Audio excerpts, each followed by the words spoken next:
everyone, I am Rebecca from ChemKnits, and today we're gonna dye some sparkle yarn. But we have a very special preparation for how we're gonna play with this yarn. This is a super long skein that I made by hand so we can dye some self-striping yarn. I can't even get it all in frame.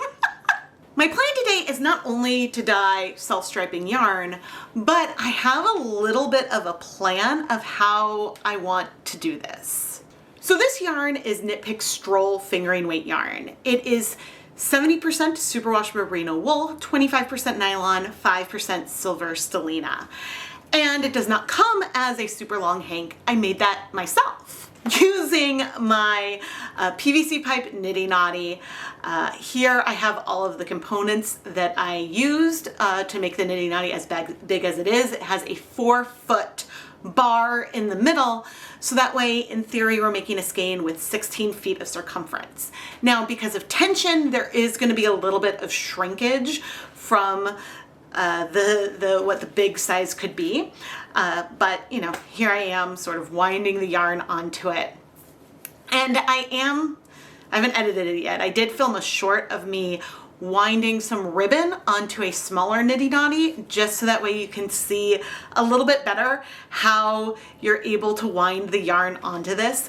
Really, it allows you to create a much bigger circumference on a smaller piece of equipment, and so it's a little easier than walking your yarn around 2 chairs, which is sort of what I'll have to do in the end to get the yarn back into small form. But anyway, the PVC pipe here is really inexpensive, and so this is a really easy way for you to make a Nitty Knotty at home. Today, I want to dye self-striping yarn, but I want it to have a bit of a watermelon theme. And ideally, I would have a short green stripe section that is pink going into red, and then a section that is red with some black speckles. And then I want that to repeat. And so I've done a little bit of some calculations here based on a past project. Okay, so in Dyepot Weekly 507, I dyed a colorway that is 1/3 purple, 1/3 blue, and 1/3 green.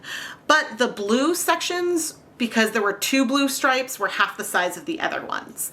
And on my swatch that was 30 stitches across, I had about 4 rows of each of the colors. And so this is telling me that I would get about 2 rows of color on the swatch for each approximately 1/6 of the big skein. Let me show my pictures. All right, in my notebook, I've been working things out. Okay, so the old swatch, which went green, blue, purple, blue, and repeated, we had, of the skein, 1/3 of the skein was the green, 1/3 of the skein was the purple, and then 1/6 of the skein was each of those blue stripes. And so I'm using that to sort of help me plan out, I guess, proportion-wise, how I would want to do this for a watermelon. And so I might do some variegated sections on the green, but like if about 1/6 of the yarn is a dark green, maybe going into some lighter green and white for that 1/3, maybe even bringing some of the pink into that section, and then going to a lighter red with no black, and then red with black. And I know I drew this sort of flat, but my plan is to deal with the skein around the circle a little bit, because if I hand painted things with the skein flat like I'm showing here versus sort of sectioning things off in a different way where, you know, we sort of repeat like that, if I didn't do it this way, then each of these sections in the middle that were doubled over would be half the length that they will be otherwise. And so it's gonna take a little bit of planning, and I'm gonna need to be approximate, but we're gonna try to separate areas and dye them up in the way that I'm hoping. So we'll see how this goes. We'll probably take the yarn, and instead of having the circle like that, we'll have it bunched up, and then bunched up, etc. for each of the different colors off camera. And so then you can see like the circle will have like little spokes to it. And so then, you know, I can do green here, maybe pink with some green. We can do like all pink, red, and then red with speckles. And so then it will sort of repeat. And so that's my thought. I measured this, divided in 4, and I got 43 inches. So 86, 172 inches circumference. And with space for error, this lines up to approximately the same size as a skein I created on this Nitty Naughty last time, which is good. That means there's some consistency. One other note about those original swatch pictures. If this was to become socks, each stripe would be about half of the height as they are in that original swatch. And so that's something else I'm taking into consideration, because I think, I could be wrong, a lot of sock patterns have 60 stitches around, and maybe the gauge will be a little tighter than what I have here. So this is all approximate. The best thing that you can do if you want to plan things out is to use the knitting needles and the yarn that you're going to dye, knit, cast on like you would for your sock pattern, knit around, unravel it, and measure how long that is. Or better yet, knit 5 rounds, unravel it, and measure how long that is. So then you have a sense of, okay, I need this many inches of yarn to give me this section. We know that if this skein dry is about 172 inches in circumference, we'll need around 28 inches to be the 1/6 of the design.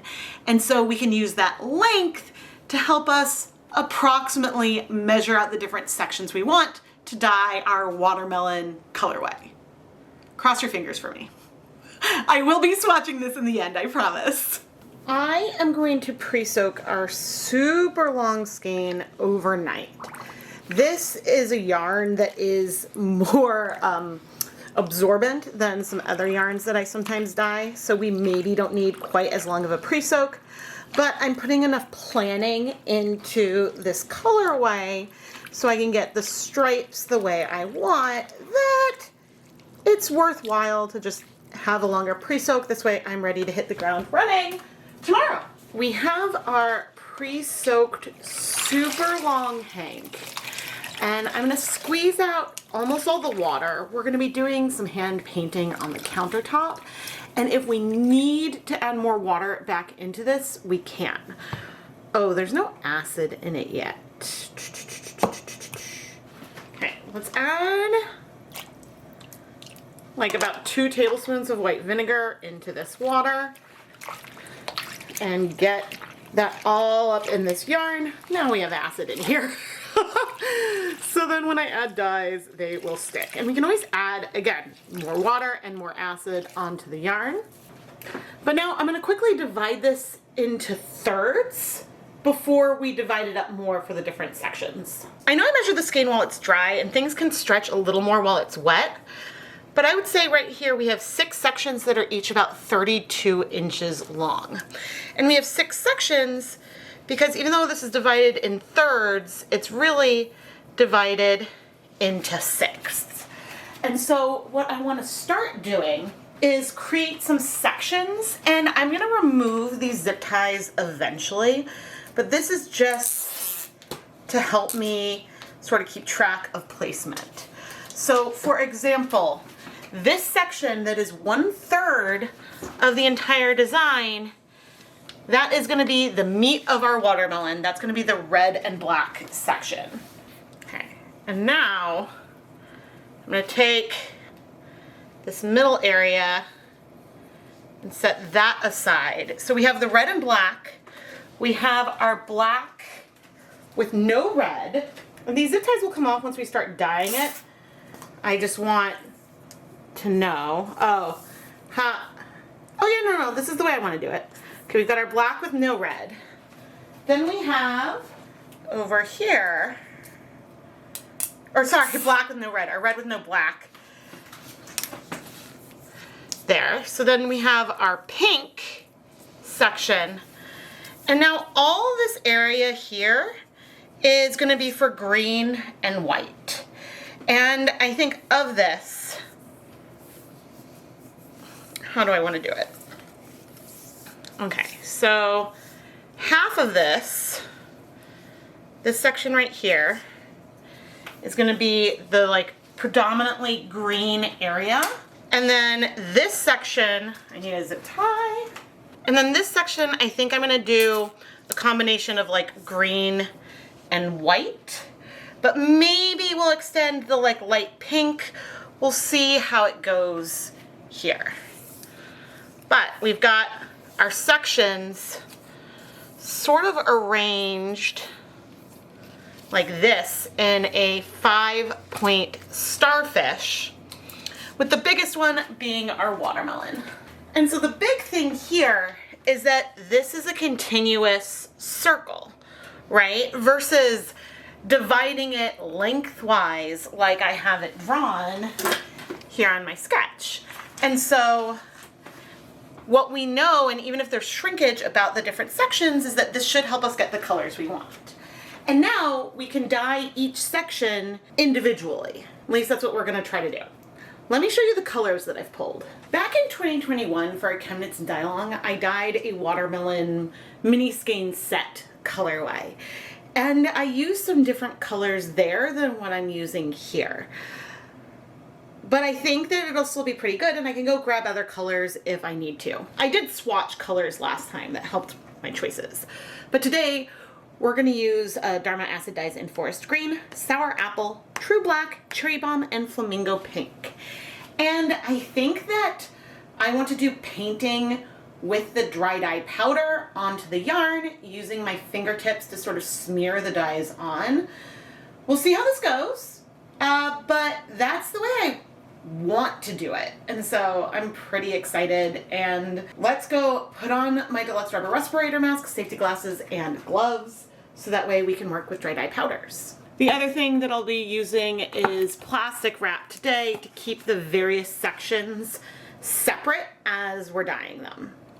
I mean, some of them I can dye all together, like the pinks and the reds, I can dye those all at the same time, but I'm gonna wanna separate them from the greens. We are gonna start with the greens. We'll see how this is gonna go. I don't know why I'm really not feeling like making liquid dyes. Okay, I'm gonna take the sour apple and I'm sprinkling it on very lightly over there, a little heavier over here. And then I'm gonna take my fingers and start working this color through. Now we have acid in here, so we could end up with some speckles. And we could end up with some darker colors and lighter colors. But, oh, this is working super well for getting a light color that I hand paint.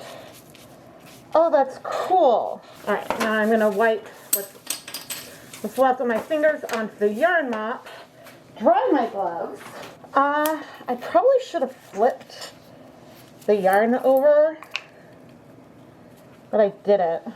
Okay, coming in with the forest green, and I'm using it less all over than what we did last time, and this time I'm not going immediately onto the yarn, so I don't want it to be that dark, but I want there to be some variation in our greens. Okay, I'm really, really liking where this is headed. Okay, let's go into a time lapse, and I'm going to keep working on this area. And I think I will leave this section, that small section, white. It's not going to be enough for a full round necessarily, but it'll sort of transition into the pink, hopefully. This is turning out so well because I don't mind if we have some watercolor feel, if we have some white in the rind. Maybe I'm gonna want to make some liquid for the more watermelon sections because maybe I'm gonna want those colors to be smoother, which is now occurring to me as I'm doing this, but We'll see. That's certainly something I can do. I can dip the other sections into the pink and the reds. And so, interesting. Interesting. Plans are forming in my brain. I'm happy with this. I brought some more of the green in over there. And we have this white area, which I'm gonna leave. I don't wanna leave the zip tie on for good. I'm gonna leave that zip tie on for now. I don't love how much I'm twisting this. Okay, you know what I'm gonna do? Because I really, really want to avoid getting red on this, I'm gonna bring over a container that I know I can steam.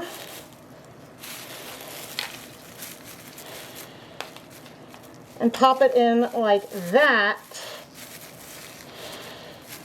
So that way I can keep it separate. It'll be able to be separate in the steamer basket, and that'll be really good. But before starting the reds and blacks, I want to steam set the yarn mop for a bit, so that way I don't transfer green onto the other areas as much as possible. So I'm going to go steam this for 15 minutes. If I didn't try to set the color first, there's a little bit more chance that some of the greens could be transferred onto the reds and make them a little less bright. Okay, I want to rearrange all of the yarn while I realize I can remove the zip tie, and I think we're gonna have some green, a green spot in the middle of our reds, but that's okay. We'll deal with it.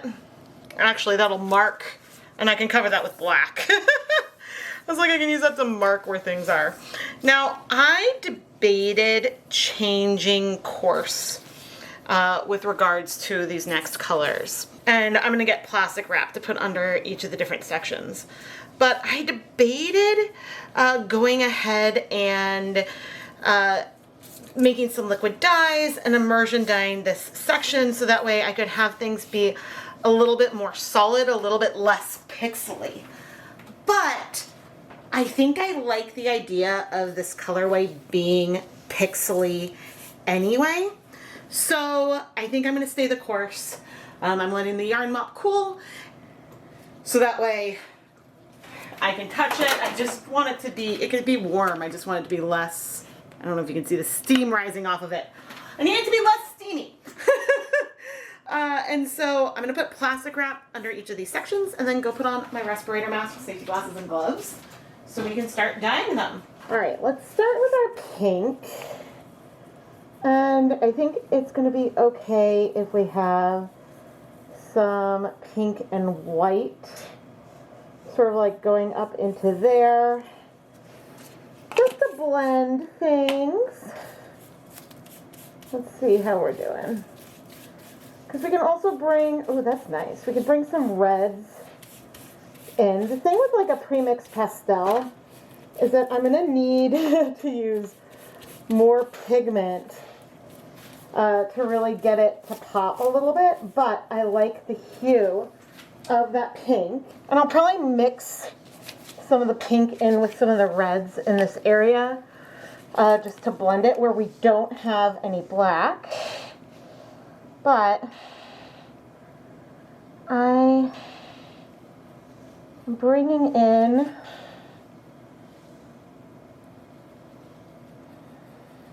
the reds, and the nice thing is that it takes a little bit of time for the dye to sink in. I think the fact that the yarn isn't that wet is really working in my favor, because if the yarn were more wet, ooh, this is so nice.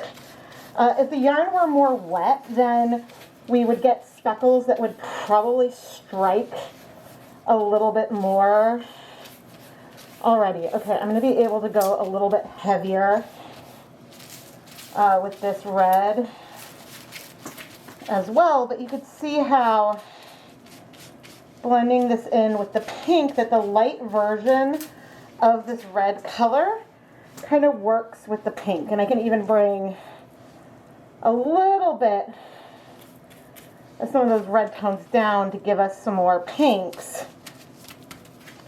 And we're definitely going to want more color in these areas. Total, but I think this is the main red and pink that we're gonna go for. No, I don't think the camera was recording. Oh, I'm so sorry and so annoyed. I just went to go stop. And so in addition to sprinkling mostly cherry bomb up here, cherry bomb and some flamingo in here, mostly flamingo here, sort of making the flamingo more patchy down there, I squeezed the yarn. And let me see if I can still show some of this, like over here. Or take the yarn and squeeze it and see how that color comes out. And that was a way to help soften things. And then I was very careful at the intersection over here, leaving a little bit of a gap. But I was just gonna go and stop recording because I wanted to do a little bit of the black real time and realized I hadn't filmed any of it. And I am so sorry. That's so frustrating. But one of the nice things is that the yarn mop just has some hints of pink in it, and that's so pretty. Okay, but we need to add some seeds. And so I don't want to do any black really up there, but otherwise we're going to focus our black sections over here, and I'll show you how we're going to do that. Okay, double checking that the recording light is on. Oh dear. Okay, I'm taking the true black dye, and I'm going to take a little piece, put a little bit there, a little bit,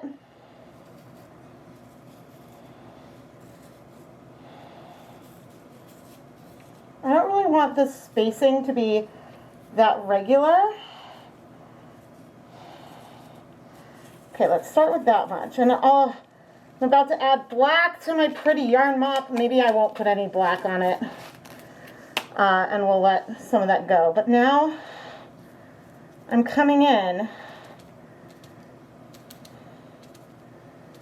And there might be some thinner black speckles, which are fine. But if I want the seeds to pop a little bit, we need to have some larger pops of the color. And I'm going to wipe up some of the overshot black dye. And now we're going to flip these sections over. And we're not going to do very much on the other side at all. Like we want there to be, and there could be some sections that are seedless. Okay, so this time I'm tapping into the dye, getting it on my fingertip. And then literally, and I'm even going to go down here a little bit. Okay, and that's going to be it. So that way, hopefully, they won't be repeating. But I'm going to go wash my gloves off. I still am so mad that I didn't record that other section. Okay, and there's going to be some transfer with some of these reds and blacks together. But my goal with sort of wrapping up the yarn and placing it in the container is to avoid bringing too much black into this area over here. There might be a little bit. It is what it is. But these containers are going to help keep things separate. And I can take my steamer basket insert, and maybe I broke one of the containers a little bit, but I can pop it in, and that's just going to help keep these colors separate. So I'm going to go steam set this for 30 minutes. Okay, and then when that's done, we'll steam set our yarn mop. But I'm going to clean up, and then we'll remove the yarn from the steamer basket. I am so mad. I'm so mad I didn't film that part. Oh man. Okay, I'm going to take the yarn out. And then we're gonna set it here to cool. And I'll set this aside. And once it's cool, then we can remove all the yarn. Oh shoot, I left the one zip tie on. Oh well. In the meantime, I'll steam set this guy for 30 minutes. The pink, the soft pink with the green is so pretty. All right, this I'm gonna set aside to cool and wash off camera, and then when everything is cool, we'll wash our watermelon yarn. We're gonna wash our watermelon yarn super, super carefully. First thing I'm gonna do is loosen this zip tie. And then I think I'm gonna carefully go for our reds, which I'm not mad at it, but this is looking way more like burgundy than red. I probably should have checked my 1% depth of shades of Cherry Bomb, but I use Cherry Bomb for a red with rainbows all the time. Either maybe I didn't use enough of it, or with the combination of the black that made it a little burgundy.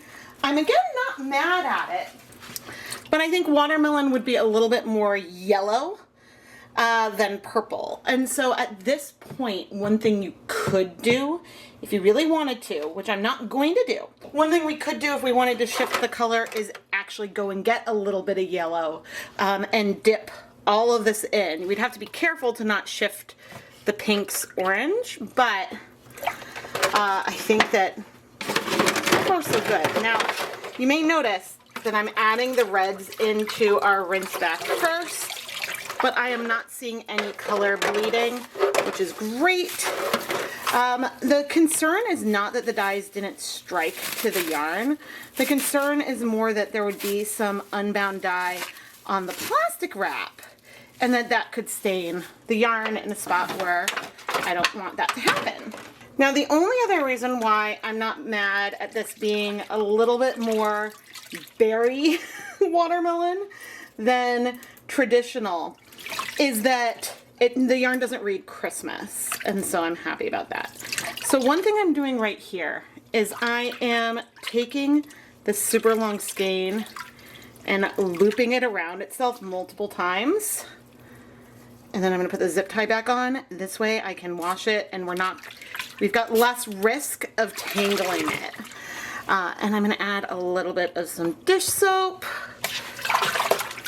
Yes, I've got Blue Dawn right now. The only reason why I usually say clear dish soap is because I find the Blue Dawn colors the water. But you work with what you have, and this is so pretty. The color is definitely way more raspberry than red.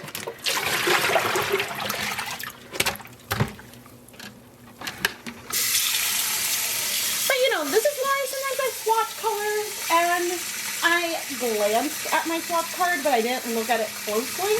So, mea culpa. But the good news is we're not seeing any color bleeding. And yeah, I have to be careful because the zip tie is near the end of its life, so it's not catching really well.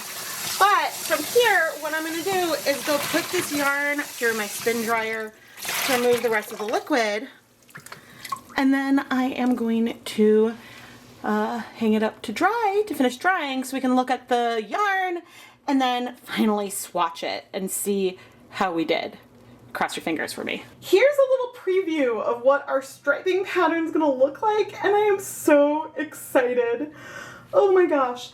I mean, maybe some of the black is going to be a little too frequent to look like little seeds. Maybe it's going to look too black and pink mottled down there. But, oh, it's so, so pretty. And I am so excited. And just so I can exaggerate the pattern a little more. There we go. I've spread it out a little bit. Now, the next thing I'm going to need to do is reskein this, and so that way I can knit a swatch, and it's going to be easier to manage because all this length is not easy to deal with. But if we're curious about shrinkage, I have it divided approximately into sixths, because like I divided it over in 3. So what? One of these is like 26 inches. I guess I could divide it into thirds, but I don't think I'm going to do that right now.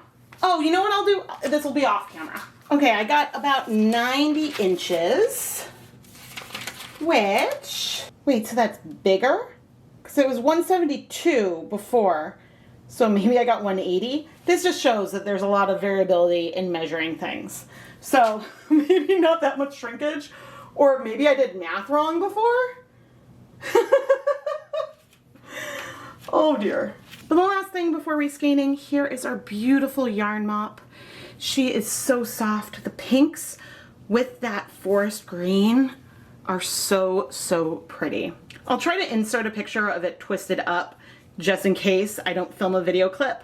But let's go focus on prepping to make our swatch of our watermelon yarn. There are many different ways you can wind the really big skein into a more manageable size. This time I brought out my warping board, which was just a way to secure the skein so it wouldn't snag and I could easily unravel it to put onto my nitty knotty. Of course, it's still labor intensive, just a little bit different from when I put a skein over 2 chairs on either sides of the room and walk back and forth. And there are pros and cons to both, but the 2 chairs method may be easier for more people because you don't have to have a warping board, like this homemade one that I have here. Here are some swatches of the yarn. Both of these were on US size 2 or 2.75 millimeter knitting needles. They're both stockinette knit flat, but we have a big difference. The swatch has 30 stitches. This one has 10. And I don't think I'm regularly going to include a very narrow swatch like this, but I wanted to showcase it here just to show that the number of stitches that you have in your swatch does affect the size of the stripes. And so therefore we have our juicy watermelon right here. But on a pair of socks, each of the stripes will be thinner and more narrow because you're going to probably have more than 30 stitches to get a full sock. And so I wanted to include this narrow swatch just for comparison's sake and to drive that point home. But if we're going to evaluate the watermelon pattern, ooh, I did well. It's so good. I mean, come on. Actually, you know which one I should bring out? Is this going to be almost... Oh, guys, look at that. Okay, I did not plan that, but is this just about perfectly sized? Oh my gosh. Hey, I did super well with the proportions. I am Rebecca from ChemKnits, and I want to give a huge shout out and thank you to all of the ChemKnits Fiber patrons, including Bernadette Crum, Karen Siegel, Jessica Parco, Don Jans, Tamara Svanes, and the rest of the names you see right here. The ChemKnits Patreon is a really fun place. There's a monthly poll, and patrons can get permanent ChemKnits Creations Etsy shop coupons and more, depending on the level that you pick.